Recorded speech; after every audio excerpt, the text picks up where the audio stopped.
Christ. And that's why we have this ministry. Here you meet Christ. No matter we're having a program like this that will help you and organize you in your home. And fake pastors will not have a way or a say in your marriage. God will help us in Jesus' name. Okay, this one says, what do we do to the family of the husband that snatches all the properties from the wife and the children after the death of the husband? There is nothing we can do. What we can do is to prevent it from happening to us. Husband, get properties, write receipts, write documents in the name of you and your wife, for God's sake. Right? Whether you like it or not, this part of the world, we are still primitive. The family still feels they have a right. And as long as your husband did not put you as the benefactor, nothing goes to you. I have a situation, I worked in a bank, a man, years ago, over 10 years, 15 years thereabouts, a man died and he had over 10 million then in his account. The wife does not know.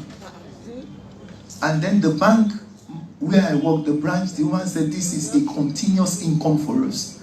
If not for the account officer that went behind to inform the wife, that was how 10 million of those days would have gone.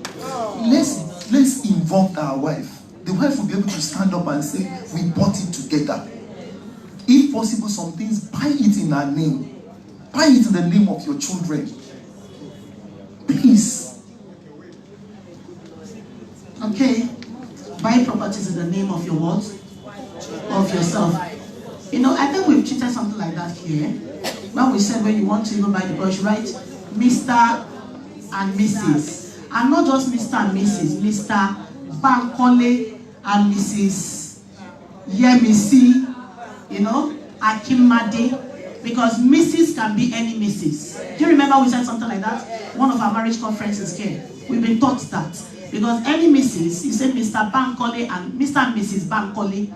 Tomorrow, Mrs. can stand for another person. Okay, so we said you should write the name as Mr. Bankole and Mrs. Yemisi Akimade. Praise the Lord. Hallelujah. We have an understanding, right? Thank you very much. Okay, I have another question here, sir. It says, how can one handle the case of an alcoholic husband that always handles her after drinking, you know? Maybe fights her after drinking and other things. And the second one says, how do you deal with a spouse who is extravagant with funds when you are the one carrying the family bills? So let's take the one of the alcoholic husband. The alcoholic husband, the truth is this: he has become an addict. It's not something you can handle. It's not, fine, you pray. This one has gone beyond this discussion. Get people who are professional. When he's in his senses, discuss with him. I had a friend that had such issues. And do you know that he wanted to establish a business, and we went to the cousin. We went over and over and over and over and over at Mobile. And we will wait there for almost the whole day. The guy will not attend to us. We will call, he will say, wait. I can't remember how long. We kept going. And one day he gave us audience. And he gave them 10,000 plus or 15,000. That was just part of the money that he needed to buy what he wanted to buy. We lived just 2 houses away. So we came back. I went into my compound and he went to his 2 houses after mine. I don't think it was up to 10-15 minutes. Somebody came to call me that he has started drinking with the money. When he drinks, he will break the bottle, he will pay for the drink and pay for the bottle. Yeah. So when situation gets to some level, get a professional to help your husband. Pray, good, but get a professional. He's an addict. He is an addict. So it is a problem that needs a professional to do what? To handle, but also do what? Pray.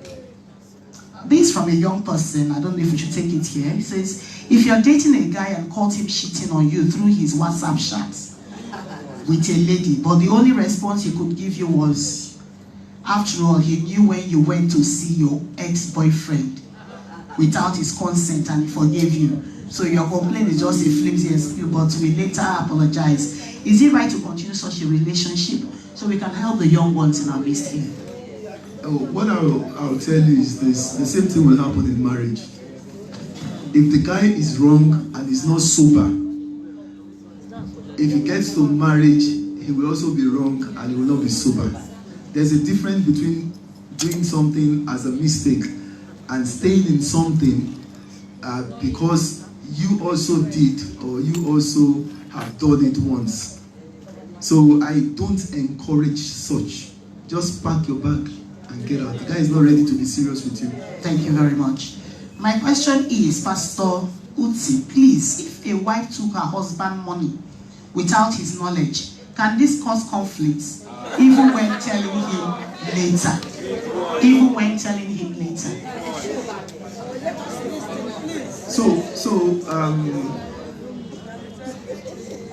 My friend was given some money, and then she was supposed to give it to her mother. She gave it to her mother, and the mother said the money was not complete. And the mother told the person that sent the money. The person said, no, the money is complete. I counted it. Your daughter is a thief. You must have stolen it along the way. I counted it. I gave it to her. And the guy said, I didn't take it. He said, shut up, you're a thief. I'm telling you a true life story. And the mother said, no, my daughter is not a thief. And they drank and drank. But because the man saw the way the mother was standing by the daughter, the man asked the wife. The wife said, when I needed so-so-so to give to so-so yesterday, I removed so-so-so amount of money. It's wrong not to inform your husband because anything can happen. So, first of all, do what? Inform him. Please, I think we need to take this one. I have physical challenge, hand problem. The man I married wants to keep me indoors always, while he keep on moving about. How would I manage this marriage? I have a physical challenge, and that is a hand problem. The man I married wants to keep me indoors always, while he keeps on moving about. How would I manage this marriage? First, you need to understand why he wants to keep you indoors. The foundation is this: the two of us, we cleave, but we don't lose our identity. We are together, but we don't lose your identity. You don't lose your goal, you don't lose your focus in life. We just synchronize them. You are sitting down at home because of a hand issue. Is it that you don't have plans for yourself? You don't have goals? You don't have dreams? You understand? If you are saying you are on a wheelchair, I would say maybe the man is tired or feeling fed up of pushing you around. You know, but if it's a hand issue, you can move, you can walk around. The first thing I want to find out is, do you have dream? Why don't you pursue your dream? If you are pursuing your dream, you won't see more of that man. Then secondly, if you are talking about maybe the man doesn't want to take you along, we can now be asking questions. Is it that... I want to believe what she means is that maybe the man is doesn't want people to see him with her. So he keeps her indoors while he goes about. Okay. So how does she manage such a marriage? Okay. Praise God. First thing is this. Praise God. One of the questions I would have asked is, was that condition there before marriage? Or did the condition happen in marriage? If the condition was there before marriage, how was it treating you then? Was they proud of you? You know, I know somebody that married somebody with a bad leg. Is a friend of mine, and they're always on Facebook 24/7 kissing. They will always show pictures where they are kissing. They don't go out together, but you always see him advertising his wife. So if the challenge is that the man is no more proud of you, we need to find out. But I will also advise that you look for family functions where you can make sure you go together. As you are going to family functions together, he will become used or will begin to change his plans and his thoughts towards you. Because I know when you go to families, there's nobody that is looking. They always know that it is you. This is how you are. and then from there people can pick up. Okay. We treated a topic, a question, and that was on divorce. I want to use that to close up. And we said, the question was, should you marry a divorcee? Because we said that after a while, the other woman or the other man might come back. And we said, we should marry a divorcee, you're allowed to. But I know the Bible tells us that the Lord himself is not in support of divorce. It says, even when you divorce, okay, what should you do? Remain, remain. Because it's for better, for worse. And like we rightly said when we started, the Lord said, a man will leave his mother and his father, they will do what? They will cleave. So there is already a cleaving. So what brings about the uncleaving? Is it God or is it man? So I think and I believe that in the case of a divorce, you as a woman, you as a man, should keep looking unto God. And whatever caused the divorce, the Lord will do what? Will intervene. And we change it. I don't think it's allowed for you to go on. So let's talk more about that. Maybe we should just in 1 minute to finish up. Let me say this. There are some topics that are sensitive. You see, I can sit down here and just tell you you should not marry. It will quench all this wahala and the hula balu that we are going about, because that is what we want to hear. You understand? So for me to even be bold enough to say what I said, I know what I'm saying. You understand? I can tell you don't marry and then we will quench it. But I won't want to go too much into that issue because it's a deep issue. And if you have an opportunity, you can read this book by Kenneth E. Hagin. It's titled Marriage, Divorce, and Remarry. If you have it, you can just read it. If you check online, you might just find it. There's a lot of explanations on that. But let me tell you this: I don't ruffle things if they are settled. If you believe you can marry, there's no problem. If you believe you cannot marry, there's no problem. Praise God. Thank you very much. Because I know so many of us are still biased on that issue, like it was not dealt with, and that's why I went back to it. Okay, so guest speaker says, if you're okay with it, go on. If you're not, please don't remarry. I also want to encourage you to go and buy that book. I too will buy that book.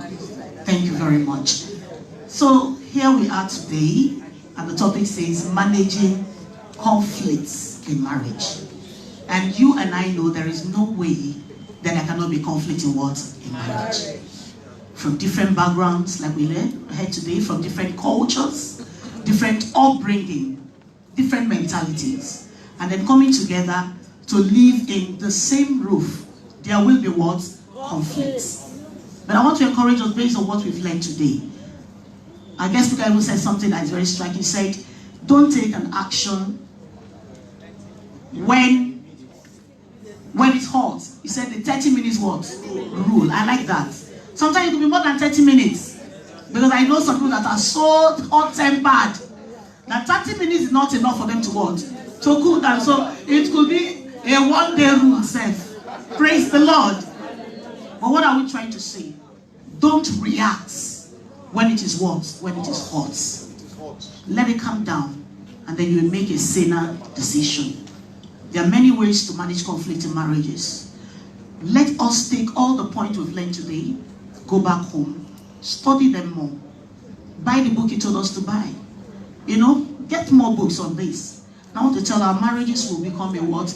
A joyful place. A reference point for others. You yourself will be used by God also to minister unto others. One day you will also sit here like Pastor Akpan, and you'll be the one talking to others. I know there's something that I learned years back. And they said when a woman has a lot to say and it's like you're being, the thing is boiling in you, put water in your what? In your mouth. How many of you have heard that one? Because you have a lot of things to say, so you just put the water. By the time you want to say that thing, the water does what? Comes out first. And it's like you withhold what you wanted to say. The Lord will help us. I want to say thank you, Pastor Akpan, for coming. You have really been a blessing to us. We are praying that the Lord will going to lift you higher. The Lord will continue to strengthen you. Your marriage is going to be a blessing in the name of Jesus. And so with that, we end the University of Marriage for the month of June. Are we all glad? Thank you very much. So what do we say to our guest speaker?